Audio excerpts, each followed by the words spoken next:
Continuando con el seminario de actualización, la doctora Alina Santiago Díaz nos presenta el tema de virus de papiloma humano y embarazo. Hola, buenas tardes. Soy la doctora Alina Santiago Díaz, médico residente de segundo año de Ginecología y Obstetricia del Instituto Nacional de Perinatología. Y el día de hoy daré la monografía referente al tema infección por virus de papiloma humano durante el embarazo, la cual fue supervisada por la doctora Mariana Flores Fernández, residente de tercer año de Ginecología y Obstetricia, y coordinada por la doctora Ana Cristina Arteaga Gómez, médico adscrito al Servicio de Oncología, INPER. A lo largo de la monografía se conocerán las generalidades de la infección por virus de papiloma humano, así como la epidemiología durante el embarazo. Se describirá el comportamiento viral durante la gestación, así como las vías de transmisión. Se detallará el espectro clínico, el tamizaje y el abordaje diagnóstico de estas pacientes, además de determinar el manejo de la paciente embarazada con infección por virus de papiloma humano, así como la vía de resolución de acuerdo al escenario clínico. Por último, se revisarán las consideraciones especiales para la aplicación de vacunas tanto profilácticas como terapéuticas durante la gestación. Por lo cual, el contenido de la monografía está dividido en los siguientes tópicos. Comenzando con las generalidades del virus de papiloma humano, este pertenece a la familia Papillomaviridae, la cual incluye 39 géneros. El virus de papiloma humano se compone de un ADN circular de doble cadena carente de envoltura.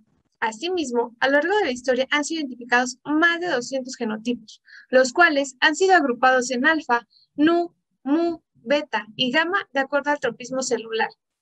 La importancia de la infección por virus de papiloma humano radica en su asociación con múltiples neoplasias. Tan solo para el cáncer cérvico-uterino se registran más de 500,000 casos al año, en donde hasta un 99.7% están asociados a infección por virus de papiloma humano de alto riesgo oncogénico. Dentro de los genotipos que con mayor frecuencia se asocian a neoplasias son los alfa, dentro de los cuales los podemos dividir en bajo riesgo oncogénico y alto riesgo oncogénico. Los primeros representados por virus de papiloma humano 6 y 11, en tanto que para los virus de alto riesgo oncogénico se encontrarán 16, 18, 31, 33, entre otros.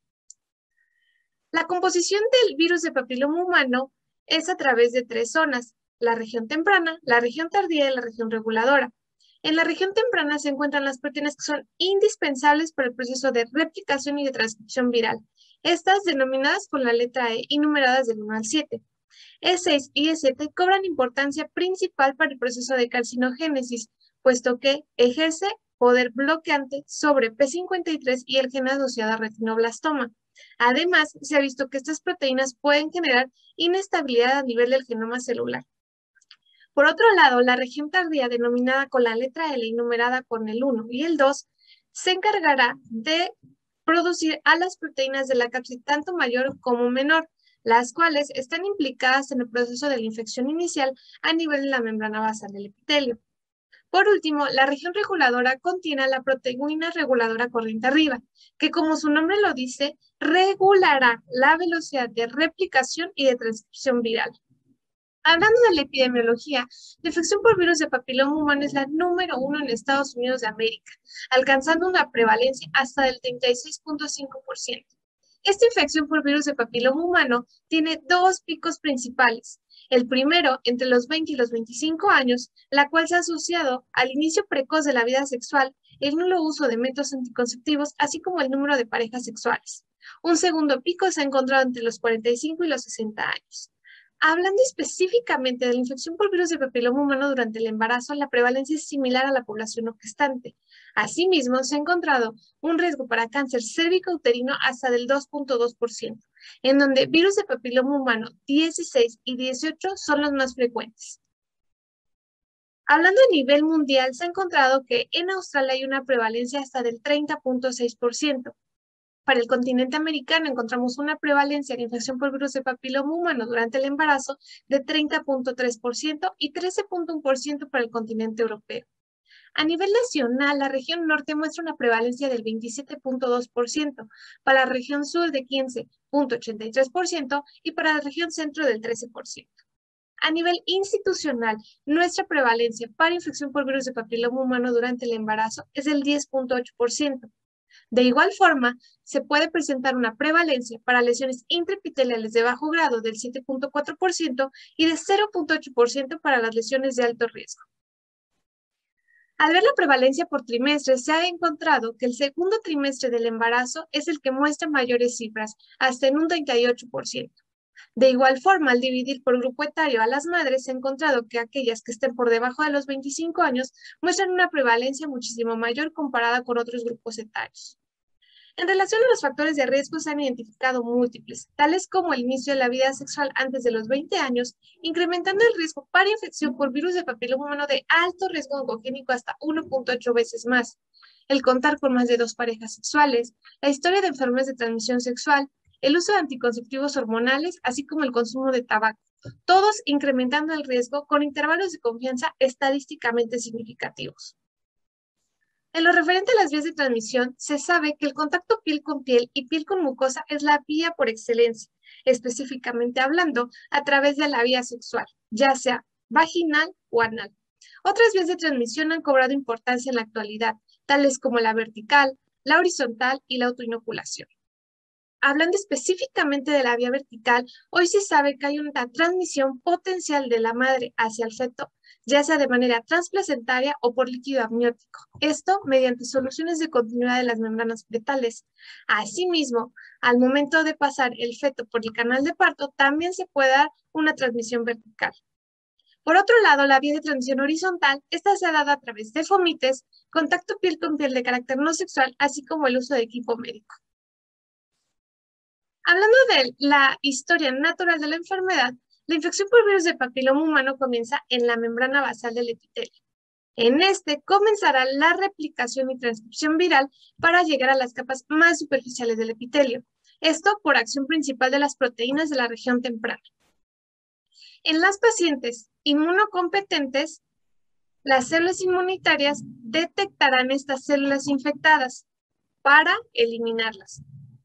Sin embargo, en la paciente que tiene infección por virus de papiloma humano de alto riesgo oncogénico, esta no sucederá, debido a una evasión de la respuesta inmunológica por proteínas E6 y E7. Por lo cual, podemos decir que en la historia natural de la enfermedad, la infección por virus de papiloma humano tiende a la resolución espontánea en los primeros 2 a 5 años. En aquellos casos en donde esto no suceda, habrá una integración del ADN viral al genoma celular, con lo cual se traducirá en la aparición de lesiones intraepiteliales de bajo, alto grado y en lesiones ya malignas como cáncer. Al graficar este comportamiento, se puede observar que hasta un 90% de las infecciones se van a resolver. En tanto, en aquellas pacientes que muestran lesiones premalignas, también tendrán un comportamiento bimodal, hacia la progresión o hacia la regresión. El porcentaje de regresión es inversamente proporcional a la severidad. Tan solo para NIC1 tenemos una regresión del 90% y para NIC3 hasta de un 30%. Por lo cual, podemos decir que la tasa de regresión es alta para NIC y la tasa de progresión es baja. Si bien el proceso fisiopatológico de la infección por virus de papiloma humano está más que documentado, hay que tener en consideración ciertos aspectos propios del embarazo, tales como el estado inmunosupresor clásico. Esto debido a las células natural killer disminuidas, así como una actividad o una respuesta disminuida ante los linfocitos. De igual forma, se ha encontrado que en el embarazo hay una mayor transcripción viral, esto debido al ambiente hiperhormonal. El espectro de la infección por virus de papiloma humano lo podemos encasillar en 3 situaciones posibles. La infección asintomática, también denominada estatus de portador, la infección subclínica, que se da mediante hallazgos colposcópicos, y la infección clínica propiamente dicha, en donde habrá la aparición de verrugas genitales. De igual forma, las lesiones por virus de papiloma humano las podemos clasificar de acuerdo al carácter que éstas tengan, en benignas, premalignas y malignas. Las benignas representadas por el condiloma combinado y el condiloma plano. Las premalignas por las neoplasias intraepiteliales o las lesiones intraepiteliales y las lesiones malignas representadas básicamente por el cáncer cérvico-uterino. Para fines de esta monografía me enfocaré únicamente en las lesiones benignas y premalignas. Comenzando con las lesiones por condilomatosis, el 95% de estas están asociadas a virus de papiloma humano 6 y 11. encontrando hasta un 65% de transmisión entre parejas. De igual forma, estas son visibles a través de 2 meses posteriores al contacto inicial. Y si bien el 95% es debido a infección por virus de papiloma humano de bajo riesgo oncogénico, hasta un 30% presentan coinfección con alto riesgo oncogénico. Las lesiones por condilomatosis son proyecciones papilomatosas, que pueden ser blancas, grisáceas o inclusive hasta rosadas, encontrándose hasta en un 80% en la región bulboperineal. El comportamiento de estas lesiones es bimodal, teniendo aquellas de crecimiento acelerado y aquellas de un crecimiento en meseta, siendo el crecimiento acelerado el comportamiento clásico en la gestación. Estas lesiones pueden tener una regresión espontánea total de un 10 a un 20% en los primeros 4 meses. Hablando del tamizaje y el diagnóstico, contamos con múltiples herramientas, como lo es la citología, las pruebas de ADN, la colposcopía y la biopsia. Comenzando con la citología, debemos recordar que esta se puede realizar mediante el método convencional o bien con la citología con base líquida, siendo la primera aquella que consiste en la colocación directa de la muestra al portaobjetos con una fijación inmediata, en tanto que la citología con base líquida consistirá en la colocación de la muestra en un vial líquido. Los valores predictivos positivos para ambas son similares para la detección de lesiones premalignas. Sin embargo, la citología con base líquida ofrece ventajas como lo es la captura de la totalidad de la muestra, la reducción de la fijación deficiente y por ende la reducción en las tasas de contaminación. No obstante, por los bajos costos de la citología convencional, es por eso que se ofrece esta de primera instancia en los servicios de salud. Al hablar de las indicaciones, múltiples colegios han tratado de coincidir en el momento de inicio y el intervalo de cada citología, encontrando que el Colegio Americano de Ginecología y Obstetricia marca una edad de inicio a partir de los 21 años, con una citología cada 3 años. Por otro lado, la Asociación Americana del Cáncer maneja una edad de inicio a partir de los 25 años con un intervalo de cada 3 años.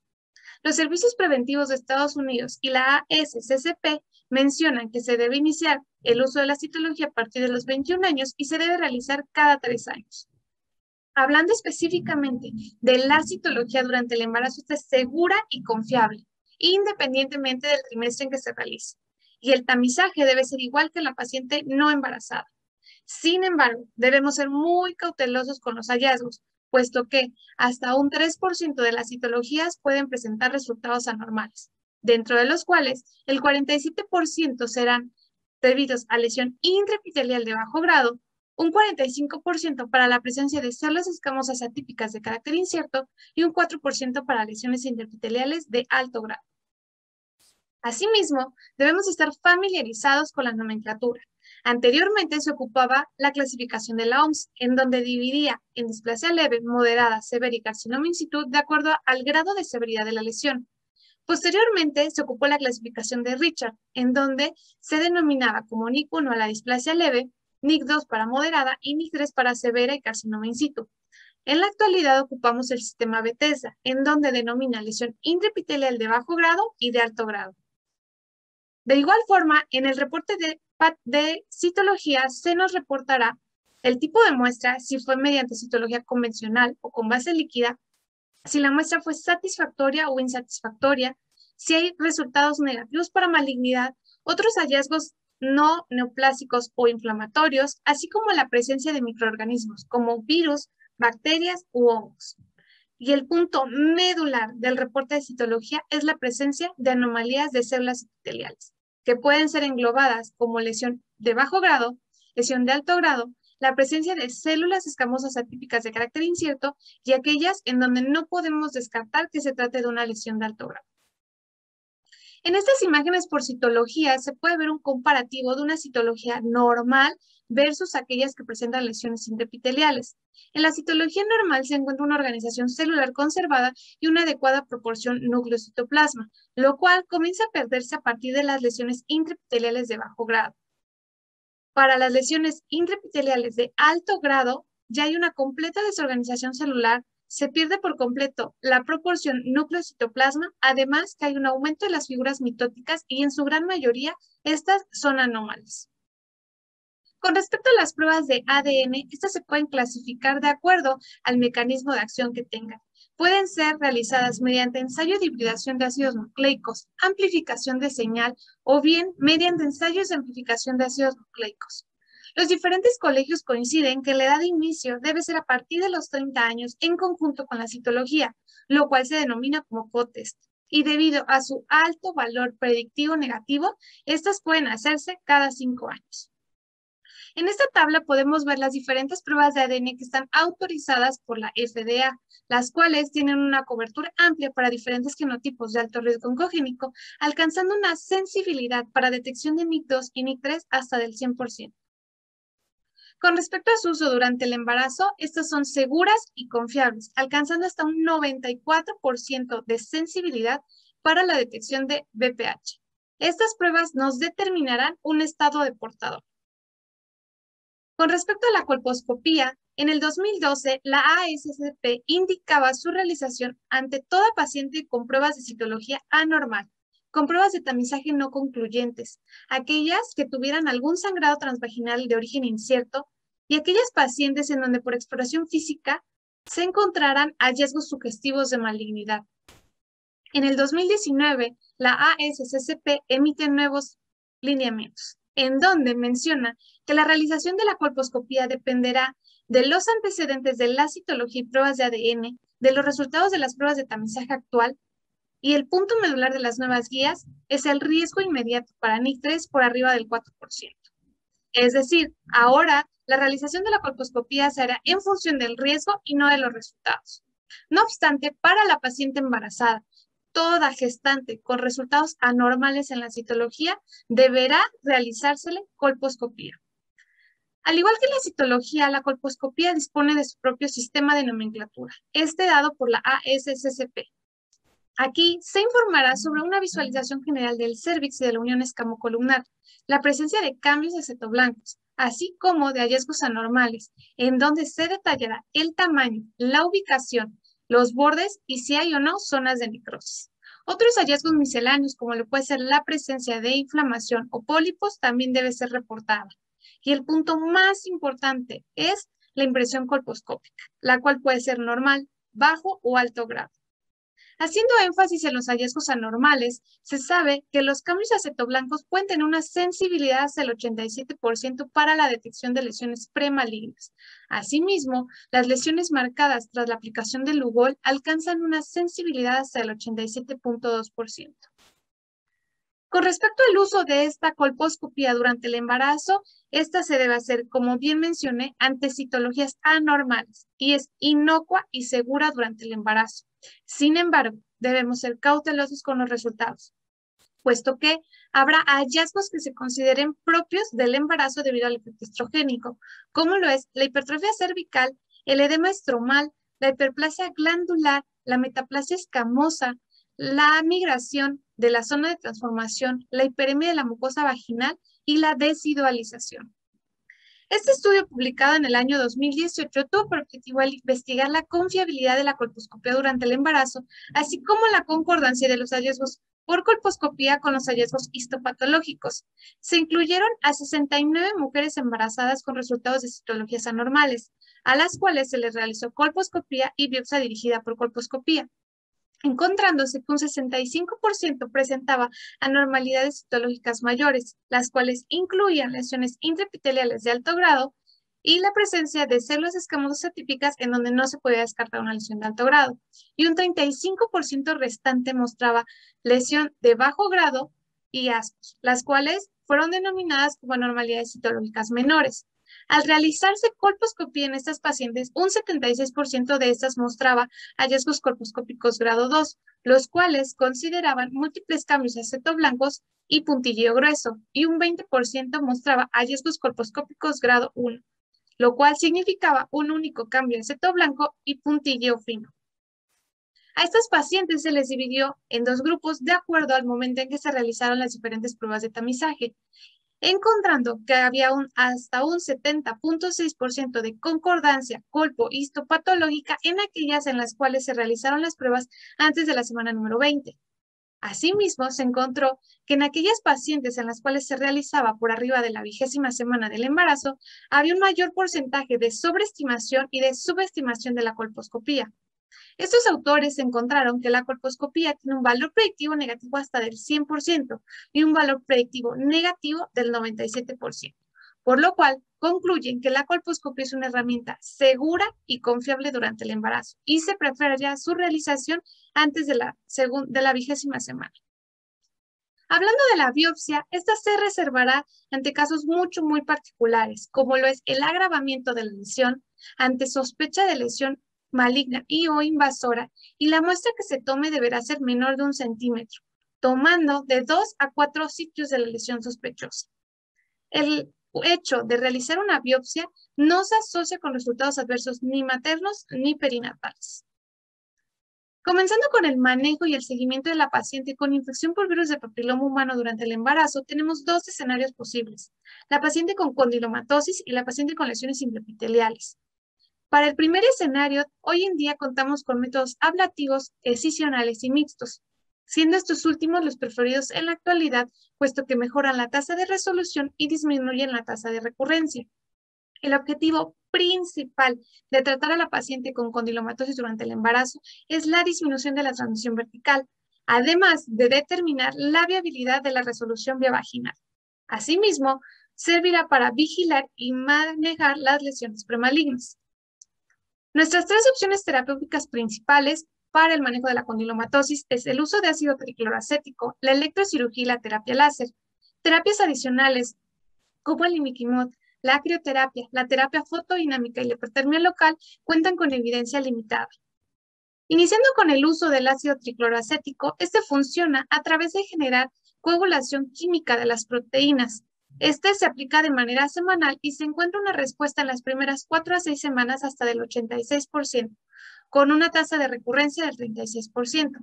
Por otro lado, la electrocirugía se reservará únicamente para lesiones grandes u obstructivas, encontrando una tasa de éxito hasta del 100%.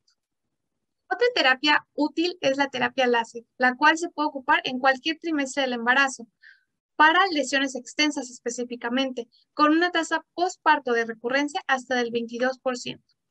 El imiquimod ha demostrado un uso, ya que este se considera un modulador de la respuesta inmune. Se aplica de manera local, se puede ocupar en cualquier trimestre con un periodo hasta de 10 semanas y una recurrencia postparto hasta del 0%. El imiquimod funciona mediante su unión a través de los receptores tipo TOL de macrófagos y de células dendríticas, las cuales generarán activación de la respuesta inmune tanto innata como celular y producción de caspasas, lo que originará apoptosis celular y por ende eliminación de las lesiones. Hablando de la crioterapia, esta funciona mediante la aplicación de nitrógeno líquido que congelará las lesiones. Se puede ocupar en cualquier trimestre del embarazo y se aplica de manera cada 2 semanas. Este se puede usar hasta un máximo de 3 meses con una recurrencia postparto del 0%. Hablando de la terapia fotodinámica, esta consiste en la aplicación tópica de ácido 5-aminolebulínico, alcanzando una tasa de eliminación hasta el 83.4% con una tasa de recurrencia baja. Sin embargo, la evidencia con la que se cuenta en la actualidad es limitada.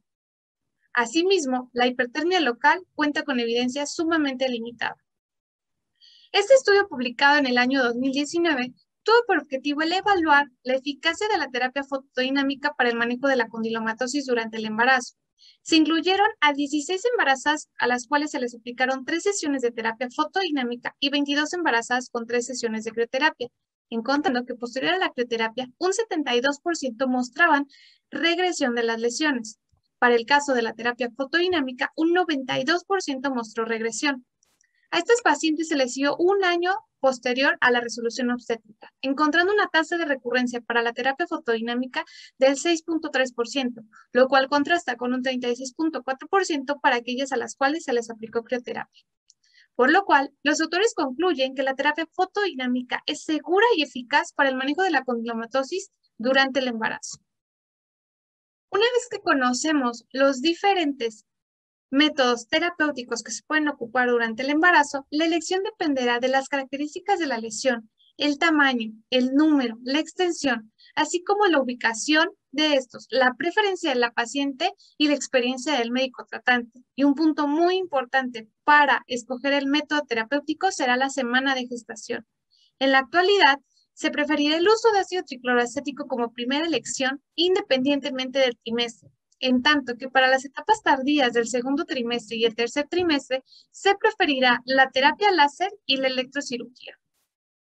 Con respecto al otro escenario, que es la presencia de lesiones intraepiteliales durante el embarazo, la ASSP menciona que ante lesiones intraepiteliales de bajo riesgo oncogénico, el manejo se deberá posponer hasta la sexta semana luego de la resolución obstétrica.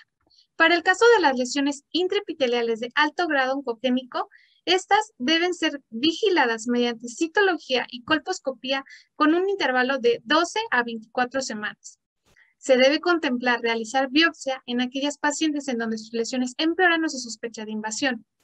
Y se puede contemplar la realización de un cono cervical diagnóstico entre la semana 14 y 16 si la biopsia no ofrece un diagnóstico concluyente. El manejo debe ser conservador durante el embarazo y se deberá revalorar a la paciente con citología y colposcopía 6 semanas posteriores a la resolución obstétrica, y en aquellas que ameriten algún manejo terapéutico, este deberá postergarse de 8 a 2 semanas luego de la resolución del embarazo. Este estudio realizado en el Instituto Nacional de Perinatología tuvo por objetivo el describir el tipo de atención médica, el tratamiento y el seguimiento de las pacientes con NIC3 y carcinoma in situ durante el embarazo. Fue un estudio retrospectivo que incluyó a 6 pacientes que fueron diagnosticadas entre enero de 2009 y diciembre de 2014. Estas contaron con diagnóstico con citología y biopsia entre la semana 14 y 26, 3 de ellas con carcinoma epidermoide y 3 con neoplasia intraepitelial cervical. La edad gestacional de resolución promedio fue a las 38 semanas, 3 de ellas mediante parto vaginal y 3 por cesárea. Los resultados perinatales no se consideraron adversos ni para peso, ni para puntaje APER o ingreso a terapia neonatal. A estas pacientes se les siguió durante el puerperio mediante colposcopía. A 4 de ellas se les realizó cono cervical, en donde una persistió con hallazgos concluyentes con cáncer epidermoide. A esta única paciente se le realizó histerectomía total 5 meses posteriores a la resolución obstétrica. En tanto que a las 2 pacientes restantes se les practicó biopsia cervical, de las cuales ambas tuvieron resultados negativos para malignidad. Por lo cual, se concluye que la citología es indispensable en el control prenatal para la detección temprana de estas lesiones y que al tener el diagnóstico, el manejo debe ser interdisciplinario. Un punto muy importante en la paciente con infección por virus de papiloma durante el embarazo es la vía de resolución. Actualmente, la Asociación Española de Patología Cervical y Colposcopía, Clínic Barcelona, ASSCP y las sedes en sus últimas guías de agosto de 2021 mencionan que únicamente se reservará la vía abdominal ante la presencia de condilomas gigantes, que denominan aquellos que miden por arriba de 3 centímetros, aquellos que obstruyen el canal de parto o aquellos que sean sangrantes. Una vez resuelto el embarazo, se debe continuar el seguimiento de la paciente, puesto que se ha visto que las lesiones por virus de papiloma humano pueden tener 3 comportamientos. Hasta un 70% puede mostrar regresión, de un 25 a un 89% persistirán y hasta un 30% podrán presentar progresión. Por lo cual, la ASSCP sugiere que el seguimiento ideal debe ser entre la 4ª y 6ª semana posterior a la resolución obstétrica y ante persistencia de las lesiones se debe valorar la toma de biopsia. Al hablar de las complicaciones a corto y largo plazo, se presenta este estudio realizado en el año 2019, que tuvo por objetivo el estimar la prevalencia y la relación con resultados adversos.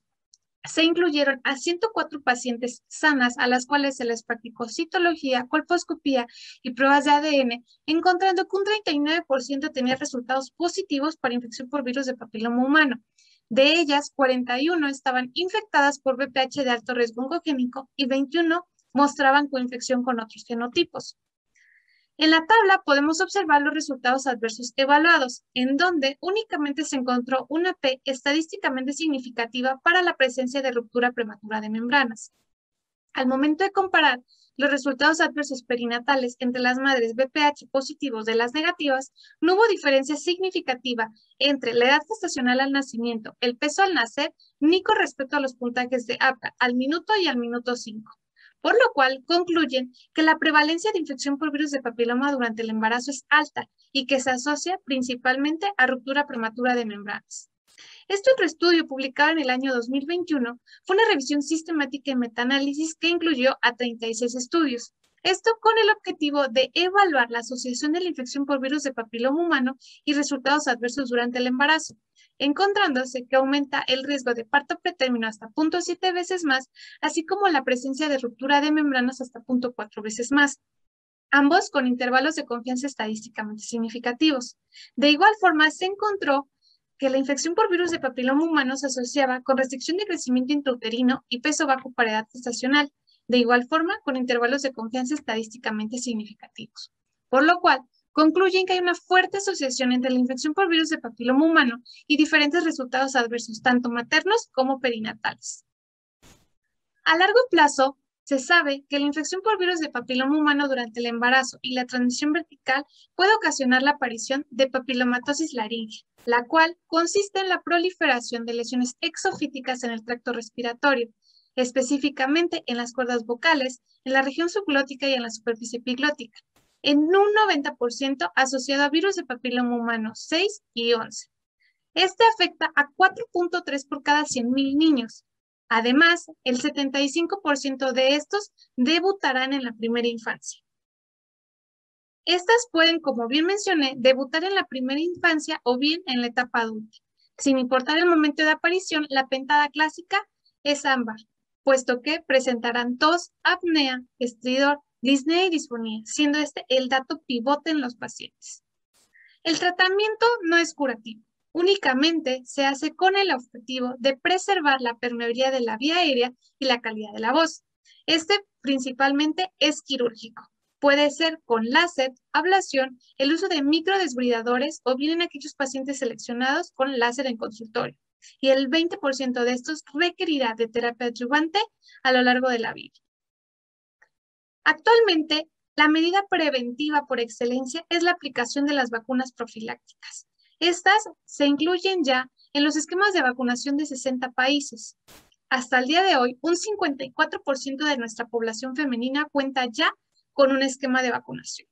El estudio más importante que habla sobre la seguridad y la efectividad de estas es el estudio Future, en donde menciona que tras la aplicación de las vacunas profilácticas se puede prevenir hasta el 100% de lesiones verrugosas, además de la aparición de lesiones de alto grado. Estas vacunas son las autorizadas por la FDA. Cervarix, autorizada en el 2007, o también denominada bivalente, por contar con cobertura para VPH 16 y 18. Gardasil 2006, o tetravalente, incluye genotipos 6, 11, 16 y 18, lo cual le da este plus de protección contra virus de papiloma humano de bajo riesgo oncogénico. Gardasil 9, autorizada en el año 2014, amplía su cobertura incluyendo virus de papiloma humano de alto riesgo oncogénico menos comunes. El mecanismo de acción de estas vacunas radica en la aplicación de proteínas modificadas, específicamente hablando, proteínas modificadas de la región tardía. Estas proteínas modificadas ingresarán al torrente sanguíneo, esto con el objetivo de entrar en contacto con las diferentes células inmunitarias para la producción de diferentes anticuerpos. Estos anticuerpos se ha visto que perdurarán a lo largo de la vida de la paciente. Así, cuando la paciente entre en contacto con el virus de papiloma humano, estos anticuerpos detectarán de manera temprana la presencia del virus de papiloma humano en el organismo. Harán un marcaje de este virus para que al momento de que éste intente ingresar a las células de la membrana basal, las células inmunitarias eviten el primo contacto. Hablando de los esquemas e indicaciones, el Colegio Americano de Ginecología y Obstetricia y la Asociación Americana del Cáncer mencionan que se deberá vacunar de rutina a todo adolescente entre los 11 y 12 años, o bien en aquellos que se encuentren entre los 13 y 26 años, independientemente del inicio de vida sexual, orientación sexual o de la exposición previa. Para aquellas mujeres que deseen la vacunación y se encuentren entre los 26 y 45 años, se deberá individualizar cada caso. Asimismo, debe tener importancia el esquema de 2 dosis para aquellas pacientes que inician la vacunación antes de los 15 años y de 3 dosis para aquellas que lo inicien posterior a esta edad. En el caso de nuestro país, la Cartilla Nacional de Vacunación contempla la aplicación de vacuna profiláctica en toda niña a partir de los 11 años que se encuentre cursando el 5º año de primaria. Las últimas guías de la CDC-ACIP de agosto de 2021 mencionan que se debe vacunar de rutina a todo adolescente entre los 11 y los 12 años y de inicio preferente a los 9 años, con una edad límite para la aplicación a los 26 años. Hablando de las situaciones especiales, el embarazo es una de ellas. Se cuenta con evidencia limitada para su aplicación. Las recomendaciones coinciden en que si la paciente se vacunó de manera inadvertida, la siguiente dosis se deberá postergar hasta el puerperio, puesto que no hay ninguna contraindicación con respecto a la lactancia. Esto no comprometerá ni la seguridad ni la efectividad del esquema. Se ha asociado la aplicación de estas vacunas con resultados adversos como óbito, parto pretérmino, estados hipertensivos, diabetes gestacional y aborto. Sin embargo, ninguna ha sido concluyente. Este estudio, publicado en el 2019, tuvo por objetivo el evaluar si la exposición inadvertida de manera periconcepcional o durante el embarazo se asociaba con resultados adversos. Se incluyeron embarazadas que fueron vacunadas en el periodo periconcepcional entre 4 y 18 meses antes de la concepción o bien durante el embarazo, específicamente con la vacuna tetravalente. Primero se compararon a las más de 700 mujeres que fueron vacunadas en el periodo periconcepcional con aquellas mujeres que no se vacunaron, las cuales fueron más de 8,000 mujeres. Como podemos ver en la tabla, para los diferentes resultados adversos, ninguno tuvo resultados estadísticamente significativos. De igual forma, en aquellas mujeres que fueron vacunadas en el periodo gestacional, que fueron más de 600, al momento de compararlas con aquellas que no recibieron vacuna, tampoco se encontraron resultados estadísticamente significativos, por lo cual se concluye que la aplicación de la vacuna tetravalente no se asocia con resultados adversos al momento de aplicarse, ni periconcepcional ni durante el embarazo. Este otro estudio, publicado en el 2019, que fue una revisión sistemática y metaanálisis en la cual se incluyeron a 7 ensayos clínicos aleatorizados, tuvo por objetivo el evaluar si la exposición a la vacuna contra VPH de manera periconcepcional o durante el embarazo se asociaba específicamente con aborto. A estas pacientes se les dividió en grupos en función del momento de aplicación de la vacuna. A estas se les aplicaron vacuna bivalente, tetravalente o nonavalente, encontrando que para la vacuna bivalente se incrementaba el riesgo de aborto hasta 0.5 veces más en aquellas en las que se aplicó 45 días antes de la gestación, con intervalo de confianza estadísticamente significativo. Para el caso de la vacuna tetravalente no hubo resultados estadísticamente significativos y para la vacuna nonavalente solo se encontró un estudio en donde se mencionó que la aplicación 30 días antes del embarazo y en los primeros 30 días de la gestación se duplicaba el riesgo de aborto, con un intervalo de confianza estadísticamente significativo, por lo cual se concluye que la asociación entre la aplicación de las vacunas contra virus de papiloma humano y el aborto no es del todo clara, por lo cual se debe evitar su aplicación.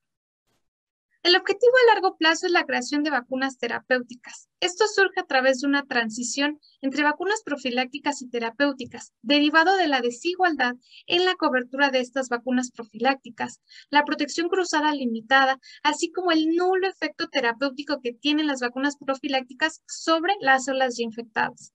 Estas vacunas terapéuticas funcionan a través de la presentación de oncoproteínas, específicamente E6 y E7.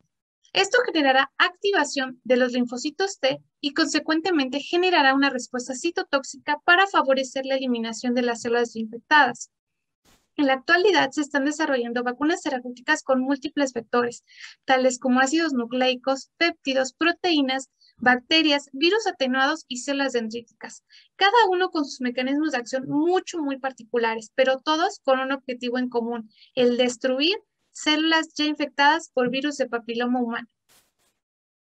Como podemos ver en la tabla, estas son las vacunas terapéuticas que se encuentran en desarrollo, todas en fase de estudio, utilizando como antígeno diana proteína E6 y E7, y específicamente dirigidas a tratar la infección por virus de papiloma humano 16 y 18. La más avanzada en cuanto a la fase de estudio es VGX 3100, encontrándose en una fase de estudio 3. Y tan solo hasta antes del inicio de la contingencia sanitaria por SARS-CoV-2 se esperaba una probable aprobación en este año 2021. Los resultados que ofrecen estas vacunas son prometedores. Tan solo para BX3100 se ha encontrado hasta un 49% de regresión de NIC2 y NIC3 a NIC1 o inclusive la normalidad en los primeros 36 meses posteriores a su aplicación. Asimismo, GX188E demostró que 9 de 11 pacientes también mostraron regresión de NIC3 en los primeros 36 meses. Para TG4001, hasta un 48% de las pacientes mostraron regresión en los primeros 6 meses. Por último, podemos concluir que la infección por virus de papiloma humano es la número 1 en el mundo, que en la historia natural de la enfermedad, la infección se resuelve de manera espontánea en los 2 a 5 años.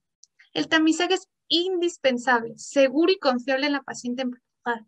Asimismo, el objetivo principal será el tratamiento de los condilomas con el objetivo de disminuir la transmisión vertical.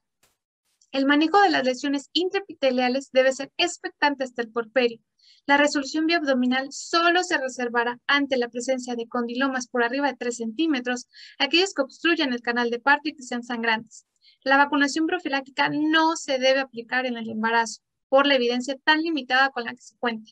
Y por último, la vacunación terapéutica ofrece resultados prometedores para el futuro.